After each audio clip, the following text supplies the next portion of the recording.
Nah, kita kembali lagi, tapi ngomongin ya tentang Moto2. Kelas di bawah MotoGP. Iya. Ini sesuai permintaan sama teman-teman ya. Oke. Kita akan coba nge-review ya pembalap Indonesia. Tentunya, karena memang ada pembalap Indonesia tampil di Moto2 musim ini. Oke, bersama tim Indonesia juga loh Bang, ada Bang. Oh iya. Indonesia. Tim Indonesia. Indonesia. Malah 2 pembalap loh. Federal Oil. Gresini Moto2. Gresini Moto2. Sekarang kita akan mulai dengan pembalap Indonesia dulu Bang. Oke. Andi Farid Izdihar. Atau lebih kenal Andi Gilang. Andi Gilang.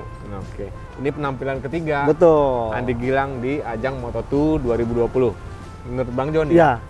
perkembangannya Andi Gilang ini seperti apa nih?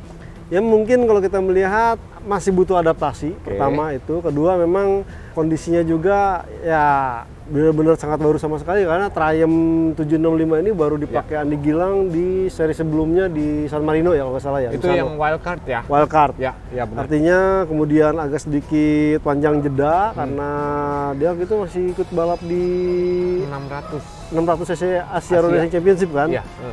Andi Gilang juga main di CV juga. CV. Terus sama di 600 ya? Iya. Kelebihan Andi Gilang ini mungkin nanti akan dimanfaatkan di sirkuit Eropa ini karena beberapa kemarin tuh Jerez juga dia sempat tampil. Ya. Kemudian nanti juga di Aragon, kemudian di Valencia. Ya harapannya modal itu bisa dibentuk oleh Andi Gilang tampil cukup bagus. Meskipun mungkin kalau umpamanya target sebenarnya kan sempat diungkapkan bahwa diharapkan bisa tampil di 15 besar. Namun sampai di ronde ke-1, 2 ini memang masih agak kesulitan. Apalagi kemarin di Jerez kan cukup panas sekali. Dan bahkan ya saya sempat ragu kalau Andi Gilang bisa tampil di Moto2 Spanyol 2020 ya karena kondisi Covid di Indonesia sendiri belum jelas dan juga di beberapa negara kan sempat ada santer kalau negara Indonesia kena ban lah untuk datang ke sana, tapi ada travel warning ya. Travel warning itu alhamdulillah akhirnya Andi Gilang bisa tampil dan ya hasilnya masih perlu ditingkatkan, namun dengan konsisten bisa finish saya pikir itu sudah hasil yang sangat memuaskan buat seorang pembalap Indonesia di Moto2 musim ini. Oke. Nah, sedikit catatan. Ini Andi Gilang finish di posisi 20-20 ya? 20-20. Di 2 race di sirkuit Jerez ini Jerez ini betul. Di Moto2 Spanyol dan di Moto2 Andalusia. Nah, apa yang terjadi di Moto2 Andalusia ini? Iya. Ya kalau kita melihat sebenarnya agak unik ya, dan kalau kita sempat nonton itu ya mungkin baru melihat penampakan Andi Gilang itu di beberapa lap terakhir.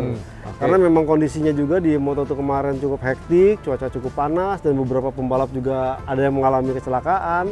Dan kondisi ini pun tak pelak membuat Andi Gilang juga sedikit kerepotan. Suhu panas, lebih panas dari ronde sebelumnya, kemudian juga mencoba untuk bisa target 15 besar. Sebenarnya dari race pace yang dia dapat di free practice 1, 2, 3, dia yakin bisa bersaing di 15 besar, namun memang kondisinya saat itu karena suhu panas, ya butuh istilahnya waktu tertentu untuk bisa cooling down. Nah ini Andi Gilang baru mendapatkan ritme balapnya itu di 10 lap terakhir. Itu ada pengaruhnya nggak ya? Kalau nggak salah dia sempat bilang bahwa dia agak kehilangan feeling untuk di roda depan ya? Ya, betul. Pengaruh dari situ kali ya Bang? Bisa. Artinya di saat kita, ya jangankan seorang Andi Gilang, pembalap-pembalap MotoGP yang lain pun pada saat hilang ban depan tuh ya PD-nya kayak Gilang gitu. Aduh, udah jadi takut low side. Ya betul, side, itu gitu ya. jadi momen-momen itu jadi malah membuat asumsi-asumsi yang bikin keder sendiri.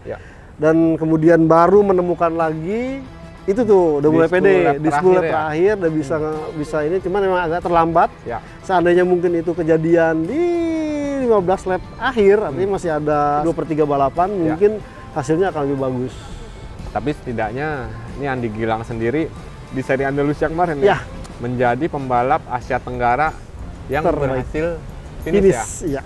Karena Habis out, Kasma Daniel, DNF, dan bahkan rekan setimnya Somkia Chandra yang sempat kita sebut pokoknya target Andi Gilang musim ini paling tidak bisa mengalahkan Somkia Chandra yang Pertama, sama-sama dari Asia Tenggara, kedua juga pengalamannya jadi lebih bagus daripada Andi Gilang, dan itu bisa dilakukan di ronde Andalusia kemarin. Karena kalau dari Chandra sendiri ini kedua ya? Tahun kedua ya? Dan bahkan sebut-sebut ya kalau pemain lihat dari hasilnya, Chandra cukup bagus di musim 2019 kemarin. Oke, nah sedikit informasi juga bahwa Hiroshi Aoyama, tim manajer Honda Tim Asia.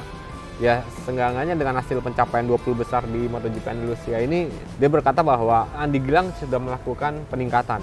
Andi Gilang sudah melakukan peningkatan dengan finish dan juga mencatatkan waktu terbaiknya. Betul. Justru waktu terbaiknya Andi Gilang itu ketika race, Bang, di lap-lap terakhir sebelum finish. Oke. Tapi secara keseluruhan menurut Hiroshi Aoyama, Andi Gilang sudah berkembang. Ya paling tidak mungkin ini istilahnya sinyal ya dari Hiroshi Aoyama untuk Andi Gilang, semoga jadi bekal di ronde berikutnya nanti. Bisa memotivasi ya? Betul. Diharapkan omongannya itu bisa memotivasi Andi Gilang untuk tampil lebih bagus di Brno. Jadi mungkin ubah gaya dikit lah, jangan panas di lap terakhir, tapi panas dari lap awal sampai terakhir. Oke. Nah itulah untuk Andi Gilang. Yang pembalap Indonesia. Betul. Sekarang kita ngomongin tim Indonesia. Menurut Bang Joni ini ada apa nih Bang? Dengan tim Federal Oil Gresini Moto2. Karena 2 pembalap loh. Betul. 2 pembalap. Dan kita seperti ketahui Edgar Pon salah satunya. Akamsi dan juga dia juara CV European Moto2 Championship, artinya ronde Moto2 yang di Eropa. Tapi memang seharusnya harapannya jauh lebih baik. Cuma kan persoalannya motor VIM Safe Moto2 yang digunakan oleh Edgar Pon di kejuaraan Eropa itu belum pakai motor Triumph 765 yang dipakai di Moto2 saat ini. Jadi itu agak sedikit timpang. Jadi masih adaptasi juga deh. Ya, artinya seperti yang sempat kita ngobrol dengan Dimas Eki, agak ada perbedaan sangat mencolok, terutama di torsi dan elektronik. Betul. Karena ini balik lagi ini udah hampir sama kayak MotoGP. Hampir sama kayak MotoGP, benar. Untuk ngomongin soal elektroniknya itu.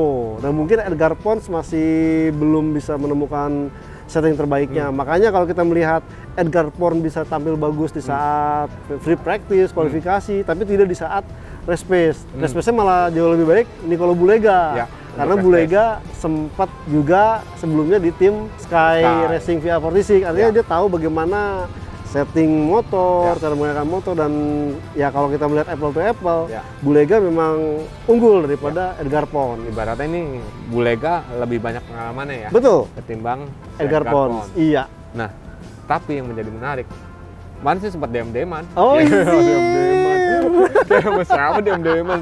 Enggak. Menurut Edgar Pons, seri Andalusia kemarin yang panasnya melebihi seri sebelumnya Spanyol seminggu sebelumnya. Justru dia kehilangan traksi di roda belakang, Bang. Ini sedikit berbanding terbalik sama Andi Gilang ya. Andi Gilang depan kan. Iya. Dan ini roda belakang, Bang. Gitu.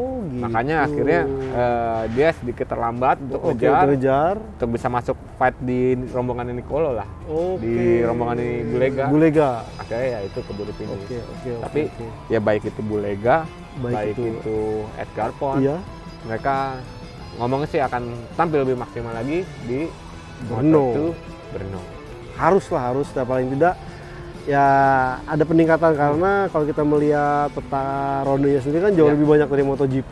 Artinya persaingan pun kalau kita melihat awalnya Tetsuta Nagashima yang di Maret kemarin Perkasa, kemudian sekarang di ronde kemarin Marini, dan kini di Andalusia kemarin ada Enea Bastianini. Artinya memang kualitas dari Moto2 ini masih cukup seru lah.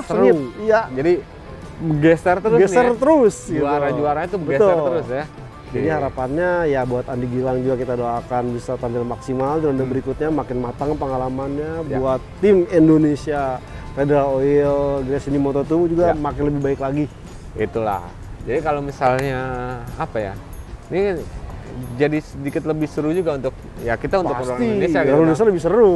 Di satu sisi kita punya pembalap Indonesia. Di satu sisi lagi kita punya tim Moto2 yang sponsornya banyak dari Indonesia. Baik itu dari Federal Wheelgrass ke sini.